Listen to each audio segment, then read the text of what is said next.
In this section, we use derivatives to describe and analyze several important types of motion that occur in physical situations. Our focus will be objects moving along a straight line. Objects that move along a straight line go by the term rectilinear motion, or just linear motion, and it just describes the movement of a point along a line. The mathematical model of rectilinear motion will represent points as P and lines as L. The point's position at any time t is represented by s of t, which will be a function. Its velocity is the derivative, or the rate of change, of the position v of t, or s prime of t. And then finally the acceleration, or the rate of change of the rate of change, a of t, is the derivative of v of t, or the second derivative of s of t. So just as a recap, velocity of p is v of t, which is s prime of t. The speed, which is different than the velocity, is the absolute value of the velocity, because velocity has direction and speed does not. It's always positive, while velocity can be negative. And then finally, acceleration of p is v prime of t, or s prime prime of t, or just a of t. You will see all these ways written. We shall call v the velocity function of p and a the acceleration function of p. We sometimes use the notation v equals ds dt and a equals dv dt. Here's an example. The position of function s of a point p on a coordinate line is given by s of t equals t cubed minus 12t squared plus 36t minus 20, with t in seconds and s of t in centimeters. Describe the motion of p during the time interval from -1 to 9. Well, our first step is to differentiate. Let's move this over here so we have room to do that. So v of t, the derivative of s of t, is going to be 3t squared minus 24t plus 36, or 3 factored t minus 2 times t minus 6. We will move this over here, and then we'll get a of t, the derivative of v of t, which is 6t minus 4. Let us determine when v of t is greater than 0 and when v of t is less than 0, since this will tell us when p is moving to the right and to the left, respectively. Since this will tell us when p is moving to the right and the left, since v of t equals 0 at t equals 2 and t equals 6,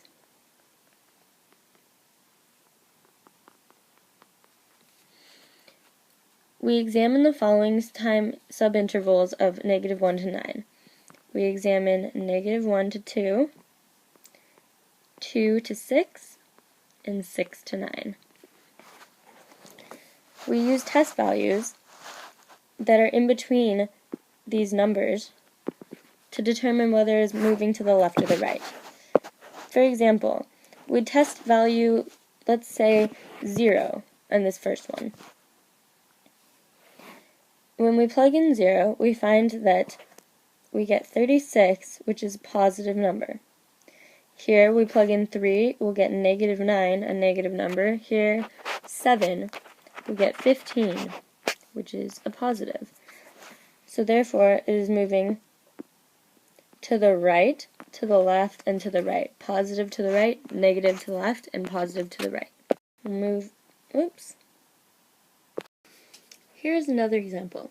A projectile is fired straight upward with a velocity of 400 feet per second. From physics, its distance above the ground after t seconds is s of t equals -16t squared plus 400t.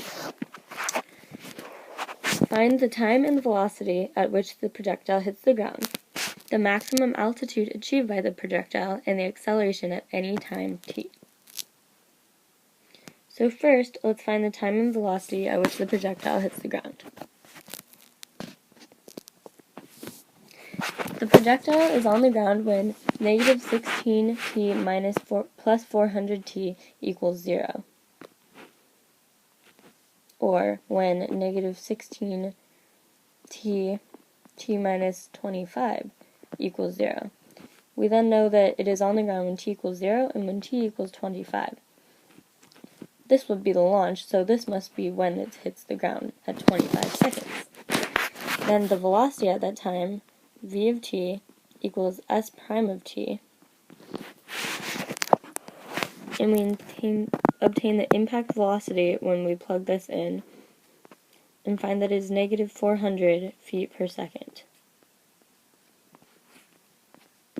The second part of the question asks us to find the maximum altitude achieved by the projectile.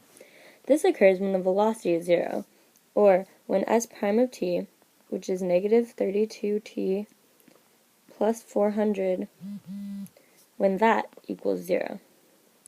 We solve for t, we get 430 seconds, which is equal to 25 halves.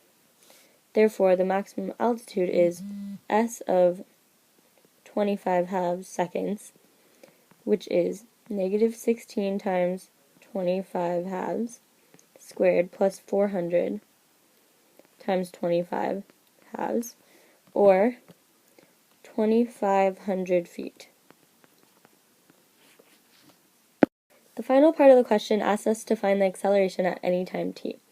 Well, we know acceleration is a of t, or v prime of t, and the velocity, v of t, was negative 32t plus 400, so the derivative of that, v prime of t,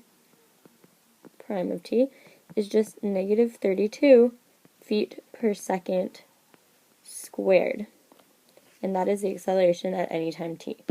Simple harmonic motion takes place in waves. It involves trigonometric functions and is defined as follows.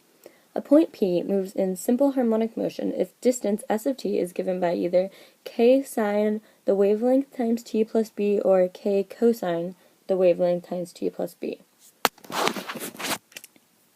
where k, the wavelength w, and b are constants. Simple harmonic motion may also be defined by requiring that the acceleration satisfy the condition a of t equals negative w squared times s of t, the position, for every t. In a simple harmonic motion, the point P oscillates between 2 points on a line L with coordinates k and negative k. The amplitude of the motion is the maximum displacement, the absolute value of k, on the point from the origin. The period is the time, 2 pi over w, required for one complete oscillation. The frequency, w over 2 pi, is the number of oscillations per unit time. They move in wave-like motions. Here's an example. Suppose that the weight shown in the previous figure is oscillating, and its position, s of t, is 10 cosine pi over 6t, where t is in seconds and s of t is in centimeters. Discuss the motion of the weight. Well, we can compare the given equation with the general form. The general form, s of t equals k cosine wt plus b, and find that k is 10, w is pi over 6,